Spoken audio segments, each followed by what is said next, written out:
Uns 2000 corredores tomaron onte a saída na Simpson 10K, batendo así as previsións marcadas pola organización que se puxo como meta superar esa cifra.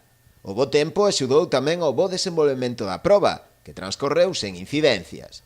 Antes da saída da carreira, fixada para as 11 da mañá, gardouse tamén un minuto de silencio polas traxedias mariñeiras do Sinquerer 2 e o Silvosa, así como tamén pola última vítima de violencia machista, Laura Luelmo.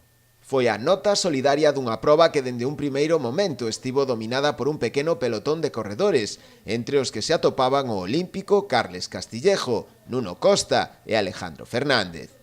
Finalmente foi este último nun apretado sprint o que atravesaba primeiro a liña de meta, cun tempo de 30 minutos e 8 segundos.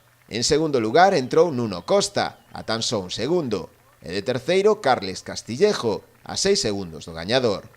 Na categoría feminina a vencedora final foi Jocelyn Brea, cun tempo de 33 minutos e 53 segundos. Na segunda praza entrou Esther Navarrete, a 7 segundos da gañadora. E na terceira posición a outra das irmáns Brea, Edimar, cun tempo de 34 minutos e 59 segundos. Na proba de patíns, unha modalidade nova na carreira deste ano, a vitoria foi para Jorge Castro, que estableceu un tempo de 18 minutos e 36 segundos.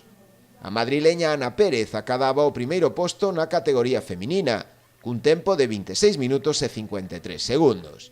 O premio ao club con máis participación na carreira foi para o Fontes do Sar, cun total de 43 participantes na carreira.